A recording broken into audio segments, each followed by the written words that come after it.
Assalamualaikum warahmatullahi wabarakatuh. Jagat Sejarah Mania. Pada kesempatan kali ini kami akan membahas mengenai alur film yang sangat keren di zamannya. Film yang dimaksud adalah film The Last Samurai. Film ini dirilis pada tahun 2003 di Amerika Serikat dan disutradarai oleh Edward Zwick. Film berdurasi 2 jam 34 menit ini dibintangi oleh Tom Cruise, Timothy Spall, Ken Watanabe, Billy Connolly, Tony Goldwyn, Hiroyuki Sanada, Koyuki, dan Shin Koyamada. Di awal film diperlihatkan Katsumoto sedang melakukan kontemplasi. Di saat melakukan kontemplasi, ia melihat seekor macan yang sangat tangguh. Ia pun tertegun memaknai apa sebetulnya makna dari macan yang muncul dalam kontemplasinya tersebut. Di sini yang lain, seorang mantan militer Amerika Serikat, Nathan Algren, dalam kegalauannya menunggu saat dipanggil untuk melakukan pertunjukan teater. Dalam keadaan yang malas dan ogah-ogahan, ia dipaksa oleh bosnya agar segera tampil di depan audien yang sedang antusias menanti monolog darinya. Saat berteater, dengan bangganya ia menceritakan pengalamannya membunuh suku Indian dengan senjata yang ia miliki.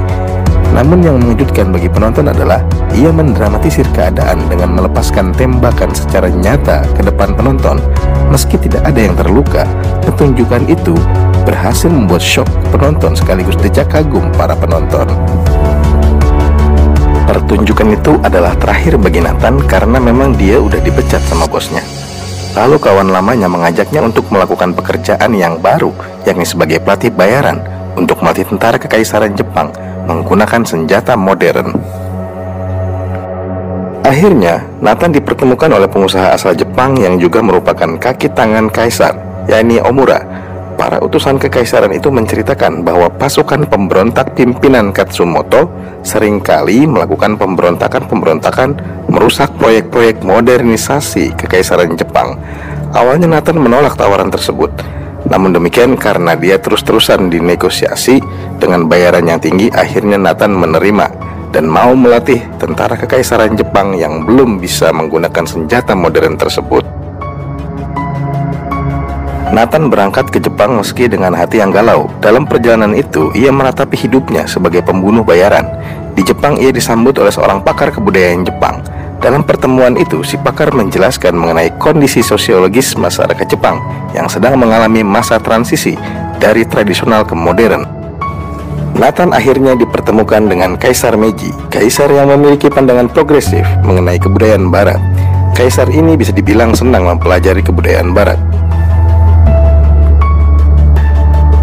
Kemudian dimulailah Nathan melatih tentara kekaisaran Jepang. Dengan segenap kemampuannya, ia melatih tentara Jepang yang awam mengenai persenjataan modern selama 6 bulan. Nathan menyadari bahwa tidak mudah melatih tentara yang latar belakangnya kebanyakan adalah para petani. Namun demikian, ia tetap melatih tentara tersebut dengan serius. Ditambah nama besar Katsumoto begitu santer di kalangan tentara Jepang, membuat Nathan semakin tertantang mempelajari lebih jauh sosok samurai tersebut beserta taktik perangnya. Bagi kalangan yang mengagumi budaya kuno, Katsumoto adalah seorang pahlawan Jepang.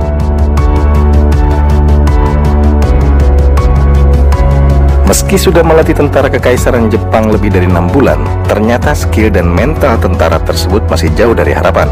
Nathan merasa pesimis tentara ini bisa diandalkan dalam pertempuran. Dalam kondisi pesimis itulah, atasan Nathan secara sepihak memerintahkan agar pasukan yang belum siap berperang itu agar tetap dibawa ke medan pertempuran. Pasukan pemberontak Katsumoto terus melakukan kerusakan proyek-proyek modernisasi Jepang. Nathan semakin jengkel atas perintah atasannya itu. Lalu ia membuktikan jika pasukan yang ia latih itu masih belum siap dan jauh dari harapan. Ia lalu meminta salah seorang tentara kekaisaran untuk menembak dirinya. Si tentara itu pada mulanya tidak mau menuruti perintah Nathan.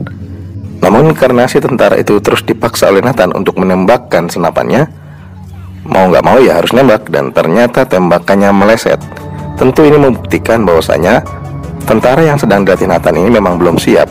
Namun apa daya, karena Nathan itu adalah bawahan, sehingga atasannya tetap memerintahkan pasukan yang ia latih itu agar dibawa ke medan perang untuk mengantarkan nyawa.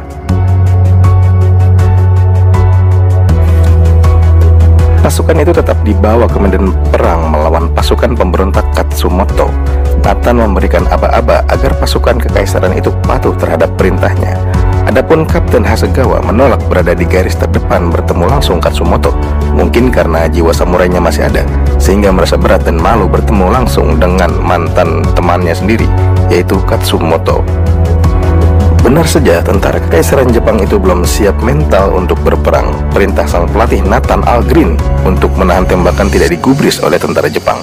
Saking gemetarnya menghadapi pasukan Katsumoto, pasukan kekaisaran Jepang itu berperang tanpa mengikuti strategi yang telah direncanakan sebelumnya, dan akhirnya tentara kekaisaran itu dilibas habis oleh pasukan pemberontak Katsumoto.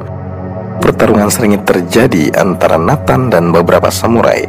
Nathan yang mengalami banyak luka dengan sekuat tenaga bertahan hingga akhirnya ia nyaris ditusuk katana, namun justru malah berhasil mengelak membunuh salah satu samurai dengan tombak di tangannya. Nathan yang nyaris dicincang itu akhirnya malah dibiarkan selamat oleh Katsumoto dan dibawa ke markasnya yang asri dan indah. Di sana ia dirawat dari luka-lukanya oleh seorang perempuan yang sebenarnya suaminya yang telah dibunuh oleh Nathan dengan tombak saat pertempuran. Dalam masa penyembuhan itu, Nathan dijaga ketat oleh seorang yang ditugaskan khusus oleh Katsumoto. Beberapa kerabat dan anak Katsumoto sebenarnya keberatan dan mempertanyakan mengapa sang ayah membiarkan orang yang telah membunuh adiknya itu dibiarkan hidup. Namun dengan segenap pertimbangan, akhirnya Katsumoto menjelaskan bahwa ia sengaja membiarkan musuhnya itu hidup agar bisa dipelajari dan bisa memperoleh kemenangan. Nathan Algren akhirnya baru menyadari bahwa keluarga yang selama ini mengurusnya ternyata telah kehilangan salah satu anggota keluarga. Taka adalah seorang istri yang tewas dibunuh oleh Nathan Algren. Tentunya Nathan semakin bingung mengapa keluarga ini masih tetap memperlakukannya dengan baik, padahal suaminya telah ia bunuh. Ia merasa sedikit canggung berada dalam keluarga tersebut. Namun akhirnya berjalan seiring waktu, ia bisa menyesuaikan diri. Bahkan Nathan mahir berbahasa Jepang.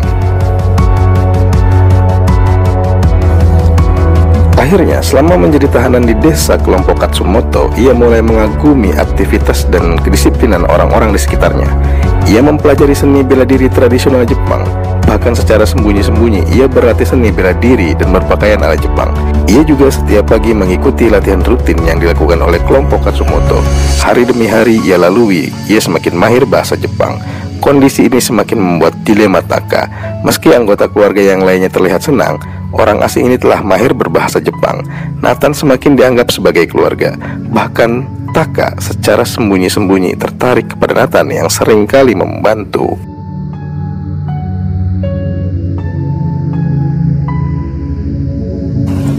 Di malam hari, saat sedang menikmati pertunjukan kabuki, sekelompok ninja kiriman Omura berniat untuk membunuh Katsumoto.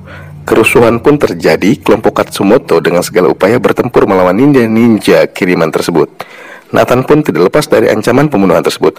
Pada kejadian inilah Nathan semakin mendapat tempat di hati kelompok Katsumoto karena ia berupaya menyelamatkan Katsumoto dan keluarganya dari ancaman pembantaian. Katsumoto meminta pertemuan dengan Kaisar Meiji dan akhirnya ia diberikan perjalanan yang aman ke Tokyo. Katsumoto membawa Nathan dan berniat untuk melepaskannya. Setelah di Tokyo, Nathan bertemu dengan tentara kekaisaran yang sekarang merupakan pasukan tempur yang terlatih dan lengkap.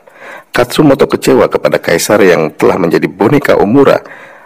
Pada pertemuan tersebut, Omura memerintahkan penangkapan terhadap Katsumoto yang masih membawa pedang di depan umum dan meminta Katsumoto melakukan seppuku untuk menebus kehormatannya. Omura kemudian bertemu dengan Nathan. Ia meminta Nathan agar memasukkan baru untuk menumpas para pemberontak. Namun Nathan menolak ajakan itu. Omura kemudian mengirimkan beberapa orang untuk mengawasi gerak-gerik Nathan. Jika Nathan mendekati Katsumoto, maka ia memerintahkan agar segera dibunuh saja Nathan. Upaya pembunuhan itu ternyata tidak berhasil. Justru Nathan berhasil membunuh orang suruhan Omura, dan Nathan kemudian membantu membebaskan Katsumoto dari tentara kekaisaran Jepang. Namun sayang, saat melarikan diri, putra Katsumoto tidak bisa diselamatkan.